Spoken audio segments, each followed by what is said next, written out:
முன்னொரு காலத்தில் தேவன் தம்மை புகழ்ந்து ஆராதிக்கும்படி எண்ணற்ற தூதர்களை படைத்தார். அவர்களில் ஒருவன் மிகுந்த மகிமையும் சிறப்பும் பெற்றவனாக இருந்தான். தேவன் அவனுக்கு உயர்ந்த நிலை, அழகு, ஞானம் மற்றும் பல சிறப்பான வரங்களை அருளினார். ஆனால் தேவன் கொடுத்த வரங்களே அவனுக்குள் பெருமையை உருவாக்கின.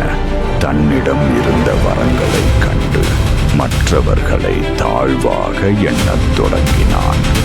அவனுடைய இருதயத்தில் தற்பெருமை வளர்ந்து இறுதியில் தேவனுக்கு எதிராக எழுந்தான். தேவன் அவனை பூமியின் ஆழத்தில் தள்ளினார்.